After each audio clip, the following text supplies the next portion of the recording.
are three events in UFO history that have made this motion picture possible. In the 1950s, Trevor James Constable unlocks one of the mysteries of UFOs. With the aid of infrared photography, he discovers the fact that some UFOs are invisible. By using infrared film in his cameras, he discovered UFOs that exist in a light spectrum that cannot be seen with the naked eye or photographed with conventional cameras. This opens a whole new aspect in the documenting of UFOs, and his discovery reveals some UFOs may be living creatures. He calls them critters. In 1994, his Maior discovers a phenomenon called rods, a life form invisible to the naked eye that we've never seen before. He also develops a technique for filming these life forms that exist in the realm of the very fast. He calls it skyfishing, using high-speed shutter settings on camcorders. In 1995, NASA stops airing live broadcasts from shuttle missions after UFO footage has been made public, creating a controversy about how much NASA really knows about their existence. Looks like you got an object right in front of you, Mark. Can you look out there? I'm not sure what you're talking about. Never mind. That same year, Martin Stubbs begins recording what will be 5 years and over 2,500 hours of uninterrupted live broadcasts from NASA's own downlink. Today, we have digital camcorder technology that enables us to capture UFOs in full-color, high-resolution video. Invisible UFOs can now be captured in broad daylight by anyone. Two camcorders of the same make and model are set up side by side. Camera 1 on the left is set for regular daytime recording. Camera 2 on the right is set on night shot, which has been converted to shoot in broad daylight. On the regular camera, there's nothing in the sky. With the night shot camera on the right, a UFO that is in the infrared spectrum is clearly visible. What has never been seen that exists in the invisible realm of the infrared can now be seen using current camcorder technology. Using this new technology for filming UFOs invisible to the naked eye, someone out there will eventually capture the best UFO or rod footage ever, and probably in high-definition video. UFO research, however, is only a part of the story. I think it's long past time to open this up to the public. Give us information to the young people of the world in this country. They want to hear it. They want it. Give it to them. Don't hide it and tell lies and make stories. They're not stupid. Eventually, there's going to be something happen that will make all of them have egg all over their face. And they're going to have to admit that they haven't been truthful at all.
The nations of the world will have to unite, or the next war will be an interplanetary war.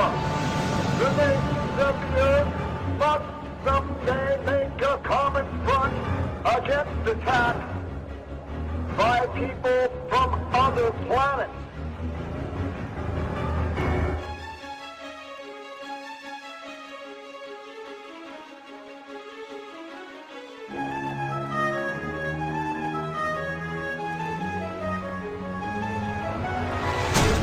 aircraft gun pointed to action against unidentified aircraft in the Los Angeles area, ordered by the 4th Interceptor Command at 2:25 a.m. The unidentified object moved slowly down the Pacific coast from Santa Monica and disappeared south of Long Beach.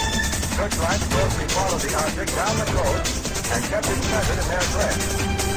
Shells frequently could be seen bursting near the object, but none appeared to hit it. The shooting stopped about 3:30 a.m. Approximately 20 minutes after the firing died down, the ship returned and headed westward from Long Beach toward Santa Monica. The guns went into action again, throwing round after round of shells at the object. The second barrage appeared to be closer to downtown Los Angeles, since watchers could hear the concussion of the guns more clearly, and the flash of bursting shells was brighter. Then the ship disappeared for the second time over the ocean. We return you now to PBS in New York. That was Myron Mama on the West Coast.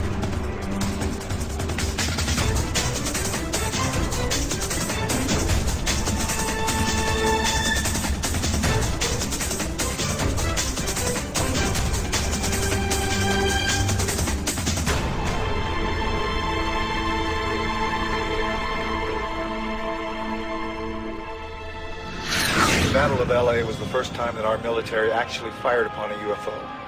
The next day, the military told the press it was nothing but a weather balloon. Another report was that they fired at nothing due to war nerves. The Army was not too pleased with these reports. If they could not bring down a weather balloon with almost 1,500 rounds fired and direct hits, then what would they be able to do firing at real enemy targets? This was the first time official denial was put into motion regarding UFOs. This was 1942, only a few months after Pearl Harbor. Our distinguished guest for this evening is Dr. Willie Lay.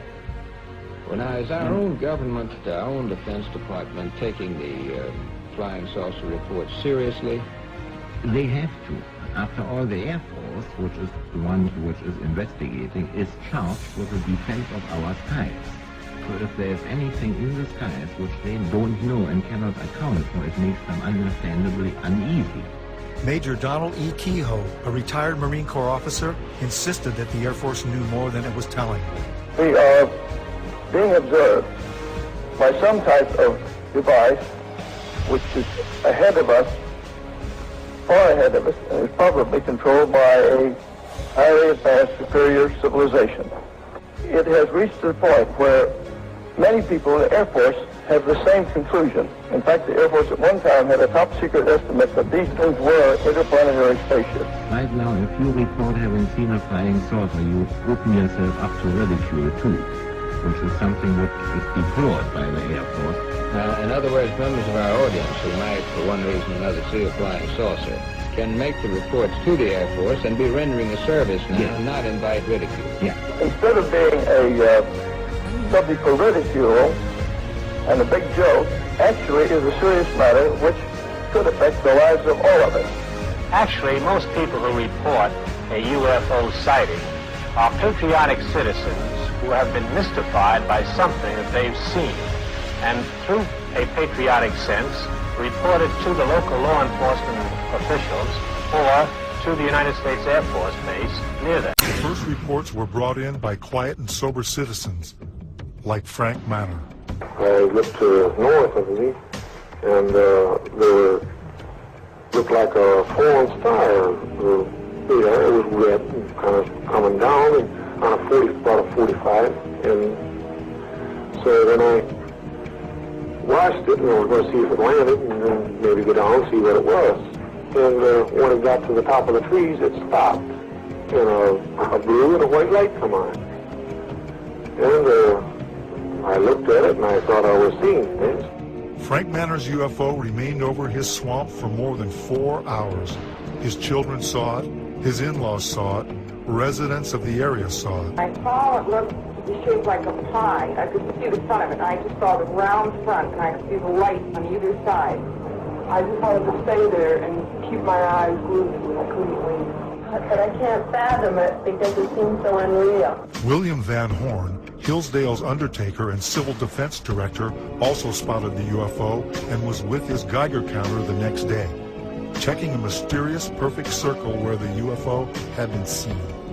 No one photographed it, but Sergeant Newell Schneider of the Sheriff's Office remembered it well enough to draw it.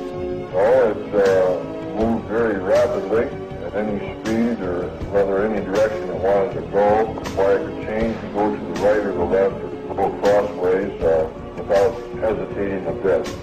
What do you think of it? Well, if they call it a flying saucer, that's what it is. The Air Force sent its chief scientific consultant on UFOs, Professor J. Allen Hynek, to check the Michigan sightings.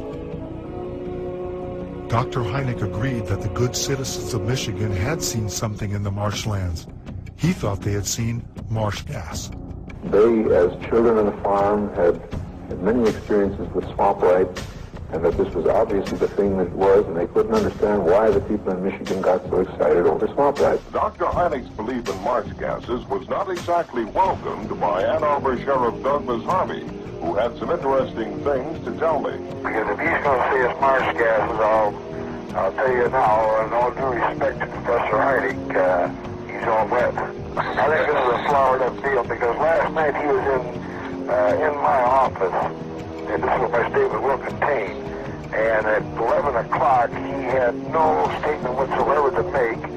He told me he had no idea what it was, but he said the Pentagon said that he had to make a statement tomorrow. He said, I don't know what I'm going to say. So overnight he comes up with this theory. Right now, if you report having seen a flying saucer, you open yourself up to ridicule. Well, you can look at here, look, beer bottles thrown. Look at my windshield. What would you think if somebody was throwing beer bottles at your house, standing out in the middle of the road screaming, you nut, you're fanatic, and all that? What would you think? You open yourself up to ridicule. Are you sorry now that you did tell people what you saw? Yes, I am. I'm sorry, because it's not the truth, but it's just the idea, the reaction of the people. They think you're a nut. To tell you the truth, that's just what they figure you are. And I'm not going to take it no more. I don't want nobody down in here. I just leave me alone. You open yourself up to ridicule too, which is something which is deplored by the Air Force, is deplored by the Air Force, is deplored by the Air Force. If the thing lands right there by that pump, I'd never say a word. And he got out and talked to me. I wouldn't tell nobody. That's just the way I feel. I'm bitter and disgusted in the whole matter.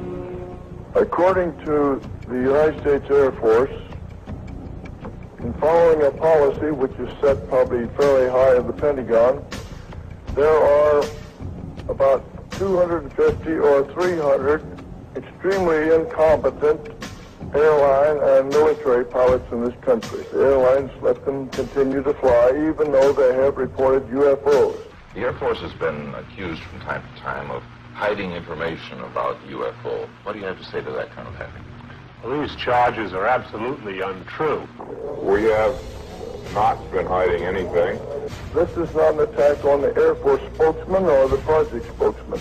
They are simply following orders to explain away all UFO sightings as quickly as possible when they become public and deny that UFOs really exist. UFOs were fairly new, and even though there had been sporadic reports throughout the late 1800s and early 1900s, they were simply nothing to worry about. Flying saucers had been reported and photographed worldwide.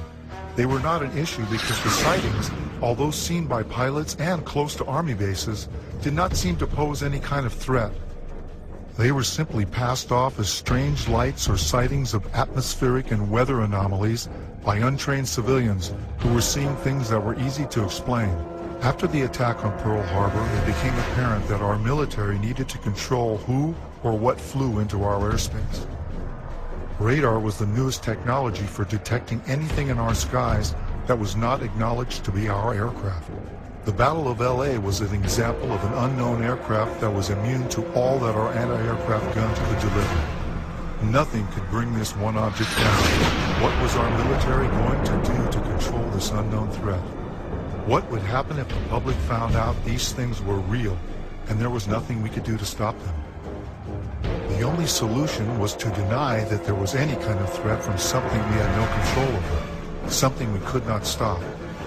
The solution included an official denial that would last over 60 years. The Air Force and the CIA hired and commissioned the top astronomers, scientists, and experts of those times to become the authorities on the subject of UFOs. These experts appeared on national radio and television and gave the naive, gullible, and patriotic public the myth about UFOs. Astronomer Thornton Page was on a CIA committee that investigated UFO reports in 1952. Its conclusion? No evidence of UFOs. Even highly regarded astronomer Carl Sagan was placed by the Air Force as a consultant on a scientific panel to deny the existence of UFOs. The official Air Force reply was that there was no cover-up, and there were no flying saucers from outer space. I would like to close by reading a very brief excerpt from the report of the Air Force's Scientific Advisory Board, which they made recently upon completing a detailed review of the subject of UFO. This is a statement. The committee concluded that in the 19 years since the first UFO was sighted, there has been no evidence that unidentified flying objects are a threat to our national security. This was to become the greatest story ever denied.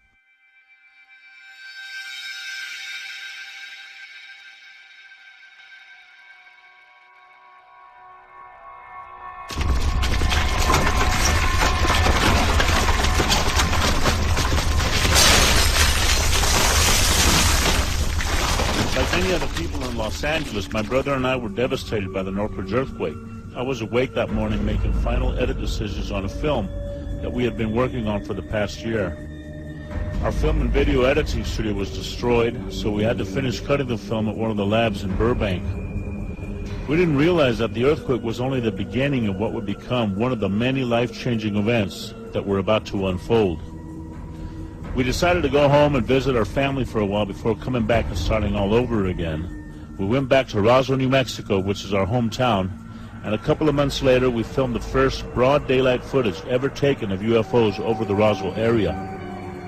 We compiled an enormous archive of broad daylight UFO activity at Midway, which is where we all grew up, and which is located just 9 miles south of Roswell. Midway is also the place where the rods phenomenon was discovered. A mysterious object has been caught on tape over Albany, New York. It looks suspiciously like a missile. Is that possible? Yeah, that's pretty scary over a commercial airport, but I don't know, whatever it is, it was going very fast. It was above the clouds, and it was hundreds of feet in length. So the FBI has seen this tape? Yeah, they took it from me, and it's on its way to Washington to be analyzed. Now, what do you think it is? I mean, just looking at it, are you calling it a UFO? Or are you calling it a missile? What does it look like to you? The rods are just one part of an enormous panorama of life that is veiled from normal human sight. You found that by using an extremely fast shutter, you could slow down and objectify something that would otherwise elude the photographic process. But that doesn't mean that they're not there. It just means that you need a device, an apparatus that will remove an optical limitation that you have. We don't reject the microscope because the microscope intensifies the power of human sight. Without it, the world of the microbe would not exist. But that wouldn't alter the fact that our entire environment, our entire living scenario, is really conditioned upon what happens in a domain that we cannot see directly. In my opinion, the same thing applies, and this will be verified in years to come, at the upper border of nature. But I realized at this point that it's very secret, that it was kept secret, because I asked him, what are you going to do with this piece of information? And he said, we always airbrush these out before we sell them to the public.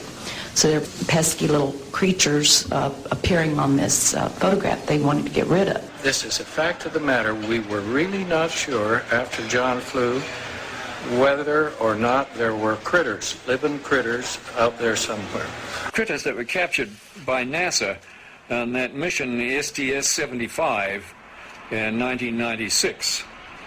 In all my considerable experience of the entire UFO scenario, I have never seen and never expected to see footage like that.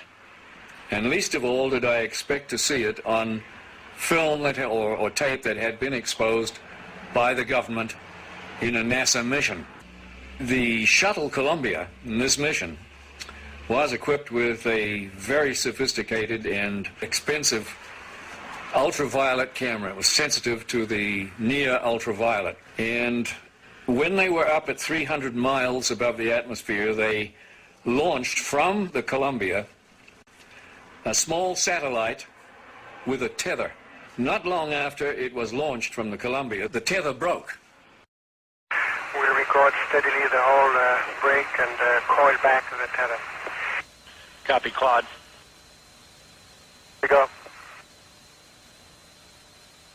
Again, this is a view of the satellite. Well, if it had to break, it did it in the right place. And you see on this astonishing film, you see the satellite go drifting far astern of this orbiting Columbia. The tether, which is 12 miles long, straightens out into a long white line, which you can see as plainly as could be. Columbia and the satellite now 77 nautical miles apart. Now, while this is all going on, a whole covey of UFOs, perhaps 36 of them, manifest to this ultraviolet camera, and they begin moving around, circulating, looking for all the world like something in an aquarium tank. The satellite, again, just moving into sunrise.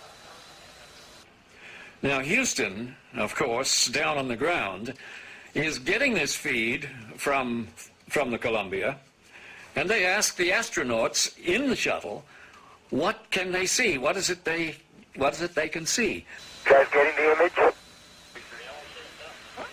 Franklin, we see a long line, a couple of star-like things, and a lot of things swimming in the foreground. Can you describe what you're seeing? Well, the long line is a tether, and there's a little bit of debris that kind of flies with us. It is like a brilliant white bar. It looks like a neon sign, and it's 12 miles long. Now, what this does is give you a sort of cosmic ruler by which you can get an idea and an estimate of the diameter of the UFOs that are flitting around down there. Now, when you see them go behind the tether, that means that you can use that tether like a ruler to measure their diameter. And those things that are down there going behind the tether are between 2 and 3 nautical miles in diameter. One of the things you see over and over again is you see UFOs materialize into the ultraviolet while you watch. You see them come from out of nowhere to the point where they are returning a response to the camera. You also see them dematerialize while you have them under observation. There's 2 of the central things that have gone on with UFOs since day one: materialization and dematerialization. It's going on in this film, 300 miles above the Earth, photographed by your government with your astronauts superintending the whole thing. Completely unzoomed, and you see the full extent of the tether. Columbia, Houston, that's a much better view, a lot more contrast visible. It's not an infrequent occurrence out there. They happen quite often. There were probably 1,500 reported cases in that time. I have over 3,000 cases now. They estimated 100 yards from the left wing was this 100-foot disc. And the strength of the signal was as strong as the surface contact on the water of an aircraft carrier. This contact was huge. We were flying tankers over England, and London Control asked us to intercept a UFO. We would go from 1 o'clock, 7 or 8 miles to 6, 7 o'clock, 7 or 8 miles inside of 4 or 5 seconds. It has to be moving. They could rise, go straight up. They could do that. It seemed like instantaneous. Once they started moving, they went straight up, for a while, and then they went zap. Then it just sort of disappeared. It dematerialized. and left the atmosphere just was gone.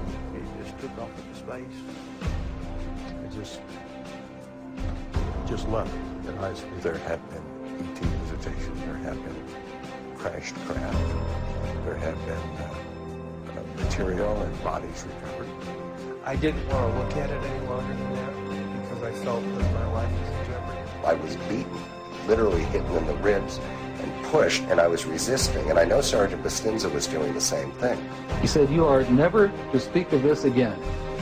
As far as you're concerned, this never happened." You never saw this. I don't exist, and this situation never happened.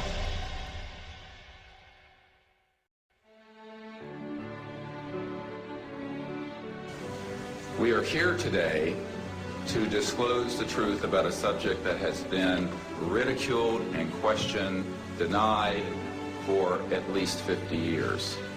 The reason we are coming forward now is that we are asking for the U.S. Congress and for President Bush to move towards an official inquiry and disclosure on this subject. Morning, ladies and gentlemen. My name's Clifford Stone. I was Sergeant First Class, United States Army. My name is Dwayne Arneson. I served 26 years as a communication electronics officer in the U.S. Air Force. My name is John Callahan. I'm a retired FAA employee. I was the division manager for the Accidents Evaluation and Investigation Division. My name is Don Phillips. I was in the United States Air Force and had worked with certain intelligence agencies of the United States government. These are people who have been inside the CIA, NSA, NRO, Air Force, Navy, Marines, Army, all divisions of the intelligence and military community, as well as corporate witnesses, contractors to the government. My name is Dan Willis. My name is George Filer III. My name is John Maynard. My name is Donna Hare. My name is Carl Wolf. My name is Harlan Bentley. My name is Larry Warren. My name is Mark McCandlish. And these are folks who have been involved in so-called black budget or covert unacknowledged projects. These unacknowledged special access projects are taking in at least $40 to $80 billion per year. And they are sitting on technologies that can change the world forever. My name is Charles L. Brown. My name is Michael Smith. My name is Robert Solis. My name is Carol Rosen. I have had grown men weep who are in the Pentagon, who are members of Congress, and who have said to me, what are we going to do? And I'm prepared to tell the story in front of Congress, and it is the truth. And I will testify under oath before Congress that what I'm saying is the truth. I'm prepared to go to Congress, to swear before Congress that everything I've told you people and everything that is here is the truth. These men and women have come forward and they have their credentials, they can establish who they are, and they have been first-hand witnesses to some of the most important events in the history of the human race. I'm willing to testify to the truth of all these matters that I've spoken about in front of Congress under oath. I'm willing to testify before Congress that what I'm saying is true. And I am prepared to testify in detail concerning these events and their truthfulness before Congress. These statements are true and willing to testify under oath before Congress. That I will testify under oath as to what I say is true, and I will do so before Congress. So I will testify before Congress if necessary and explain exactly what happened. And I will testify before the Congress under oath about everything I have said and more. I have personally briefed a sitting director of Central Intelligence, James Woolsey, President Clinton's first CI director. I have personally briefed the head of the Defense Intelligence Agency, the head of Intelligence Joint Staff, members of the Senate Intelligence Committee, many members of Congress, members of the European leadership, the Japanese cabinet, and others. And what I have found is that none of them are surprised that this is true, but they are uniformly horrified that they have not had access to these projects. A lot of people talk about conspiracies over a shadow government. I'm willing to testify before Congress that these black operations do exist. I nearly became part of it. But I saw the light, I think, Or was it? And I got out. And that's it. We have to disclose what we know. And I am willing to testify before Congress under oath, or before any other organization, that what I witnessed is true. This whole project, bringing this out in the open, will probably take other people too. But myself, I'm 73 years old, and I've had a good life and no regrets. I've loved this country, and I've been a Christian all my life since I was about 11 years old. And so I believe God wants this known. And I believe the cosmos wants this known. I know we're not alone in the universe. I know that the absence of evidence is not evidence of absence. It's evidence that has been denied to the American people.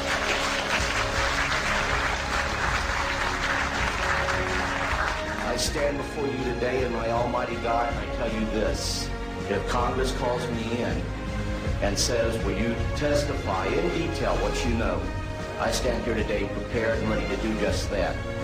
Governments must never lie to the people.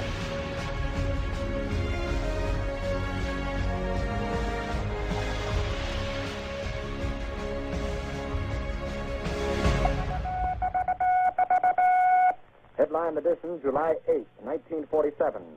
The Army Air Forces has announced that a flying disc has been found and is now in the possession of the Army.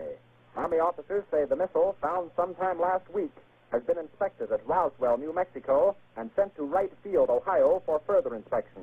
The whole project was get as much information and technology out of these crafts as fast as they could, and to steer the news media off on some crazy idea that these sightings were created by college pranks and balloons and meteorological problems. And a lot of the information was siphoned off by the CIA and the National Security Agency and people at ONI, Office of Naval Intelligence. It was the first time I'd ever seen anything like this before, and all eyes were just peeled on that particular thing. And when he told us what it was, it was frightening. It was eerie there. You could have heard a pin drop in the room when it was first mentioned. Well, he said it had been taken from one of the craft that had crashed in New Mexico, and that it had been taken from a box of materials that the military was working on. They didn't use the word reverse engineering at that time, but it was something similar to the reverse engineering that they felt like they needed to work on, and it was going to take years to do this. I was a duty officer that night, and I went to the veterinarian section, and one of a sergeant I knew very well was sergeant of the guard that night. I told him, Sarge, how's everything around here? And he said, fine, sir. I told him, you know, they told me to be careful to watch this area because you have a sense of something sensitive here. He said, you want to see it, sir? I told him, yeah, let's go look. And I knew this sergeant, right? He was a master sergeant. I went back, and there was 5 crates there, like 5 or 6, I think it was 5. I lifted one up, and here's this body there and floating in fluid. First, I thought it was a child because it was small. Then I looked at this head and all. Right away, and this was only happened in a matter of seconds. Then I put the end back down, and the head was different, the arms were spindly, the body it was gray. So right at that moment, I figured, I don't know what this thing is. So like in intelligence business, I just better put it in the back of my head here and wait till maybe in the future I get corroboration so I can evaluate what it is. Curtis LeMay started to open up and talk about what he told me about Roswell and the crash that had occurred, and he told me that he was aware that it wasn't ours, it wasn't the military's, the Air Force or the Army or the Navy, and it was highly strange, was a highly strange vehicle that crashed. He said, I'm going to tell you something. He said, but if you say that I told you, I'll swear I never even mentioned it to you. I said, no problem. And he said to me, you know, I'm a member of General Douglas MacArthur's security guard. He says, I'm on my way to the States for TDY. He said, I'm going to tell you something. General Douglas MacArthur was very familiar with the Roswell incident, the crash material, and also the bodies, because he himself has seen them. There I started getting the Tosser reports. I started getting other crash reports, the artifacts I got. And I did get one time a report that NSA was getting signals from space, which were not just space noise or, or unscrambled or something you couldn't read. They were really very perfect and looked like something was guiding them. There was a real message. We were never able to decode it. This was a very coordinated message. It wasn't just noise coming. It was a pattern. The one person I happened to meet and took quite a shine to and heed to me was a Dr. Adolf Raum. Just a little background on him, he was from Switzerland originally. He was on the first A-bomb test in the U.S. He knew Dr. Oppenheimer personally, and just a fine, fine gentleman. One night after supper and after a few martinis, I jokingly asked Adolf, I said, what do you know about the little gray men that are supposedly on ice here at Wright-Patterson? And I can distinctly recall his face turning ashen white. His voice got very stern, and he said, Arnie, he says, all I can tell you is that they were not weather balloons, and we will not talk about it again. You understand? And there was no uncertainty in my mind that we wouldn't talk about this further. We can safely say that, yes, there were some captured craft in Roswell, New Mexico, and yeah, they were real. And yes, we really did get some technology from them. And yes, we really did put it to work. How many bodies have been recovered? Don't know. How many crashes have occurred in which we only got debris from because they came and did their recovery before we got there? Don't know, but it has happened. It has happened. When they have problems, just like we send out a distress call, they send out a distress call, which is something that a lot of people don't allude to or don't even, it's the one question that's never asked. But here again, we think of them as something intangible, like that stuffed animal there. But they're living, breathing creatures, as mortal as you and I. They think, they have loves, they have likes, they have dislikes, they have social culture. This is so important to try to make people understand that that is the case. There were more crashes than Roswell, but people don't understand is that there was one in 1948, and there was another one in 1949. The radar testing in New Mexico was the cause of a lot of them that were crashing, and high-powered transmitters, when they would get too close to transmitters, it would interfere with their guidance control, and they would just crash. Other craft crashed. We had shot them down. As an example of some of our precision, we have here a photo of an object re-entering the Earth's atmosphere.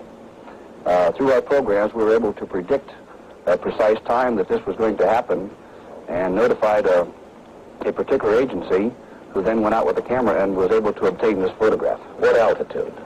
This is just entering the Earth's atmosphere somewhere around 400,000 feet. We've been successful. We crashed in White Sands, New Mexico. We tracked it. We were tracking it at the time, and we were successful in damaging enough where it crashed.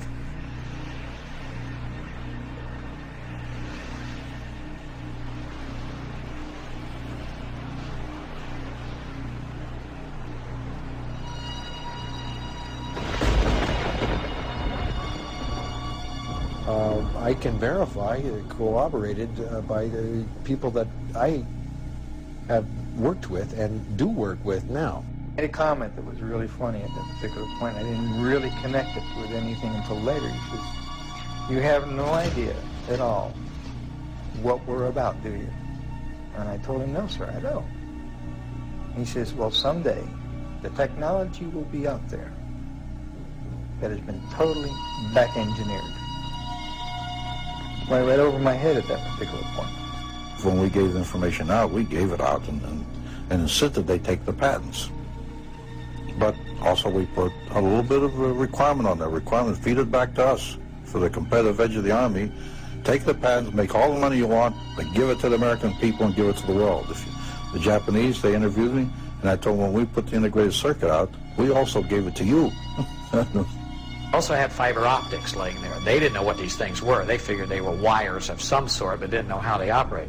The interesting thing that shows you that we have not achieved the point of where these fiber optics are is my dad would also hold them in his hand, and when he closed his hand around them, the ends would be glowing. So this means they contain their own energy. Okay, well, why would you need a fiber optic system in a spaceship?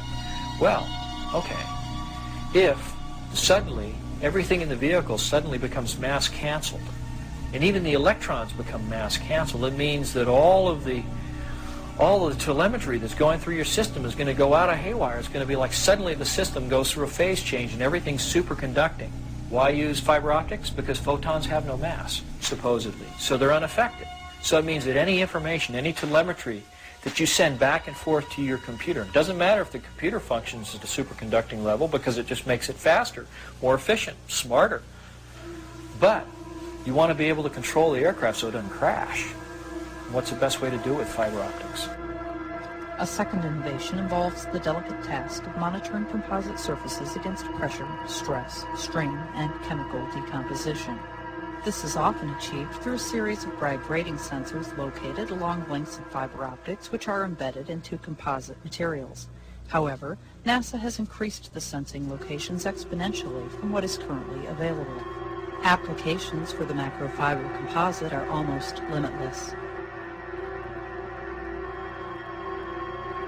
They had a big black curtain that divided the hangar into two different areas, and that behind these curtains was another big area, and inside this area they had all the lights turned off, and they go in, they turn the lights on, and here are 3 flying saucers floating off the floor. No cables suspended from the ceiling holding them up, no landing gear underneath, just floating, hovering above the floor. Deanne Davis with United Press International. Could you please address the vehicle that there was a drawing displayed of?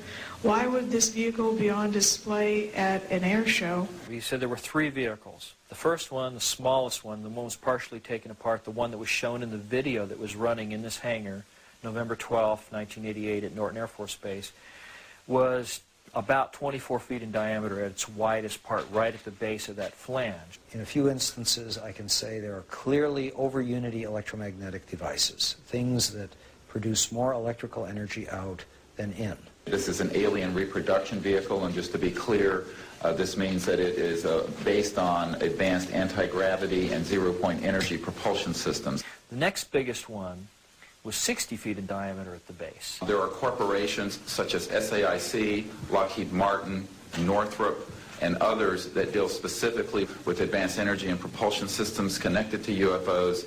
And I think that what has happened, from the best we can tell, is that we have lost control of these projects from a constitutional law perspective because the infrastructure within military intelligence and corporate channels is so well funded. Oh, by the way, and the largest of 3 vehicles was about 120 to 130 feet in diameter. And that's massive. Think about it. It's just huge.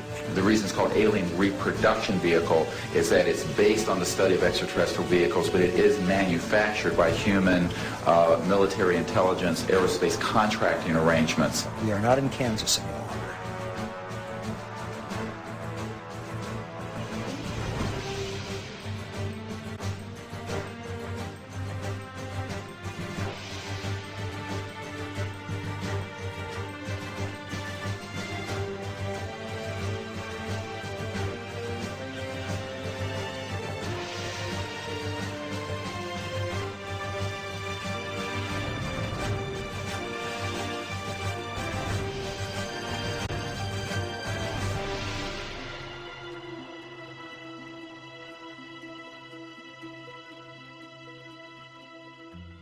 Brad said that in this exhibit at Norton Air Force Base that a 3-star general said that these vehicles were capable of doing light speed or better.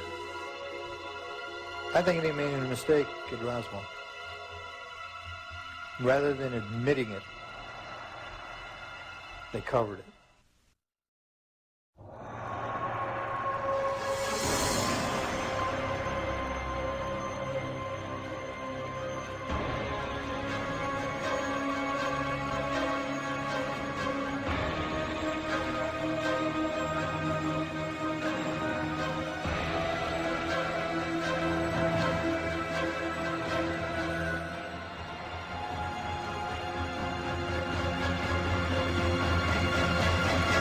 Our moon is an object that exists in our immediate space. For years, there have been anomalies recorded such as mysterious lights, flashes, and objects that have been seen by astronomers here on Earth. NASA released a compilation of these recorded reports prior to the first moon mission.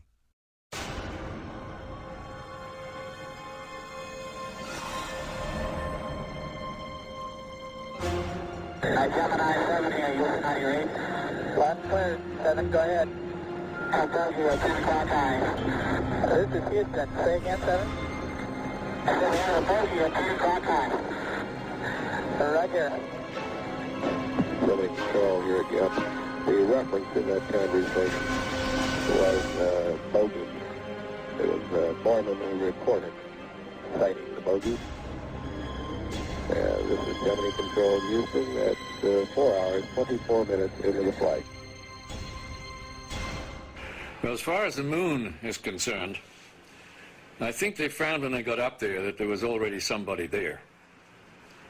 And I wouldn't want to say any more than that. But they got out of there and they haven't been back. But I have seen certain documents and read certain reports that indicate that there's somebody already there. That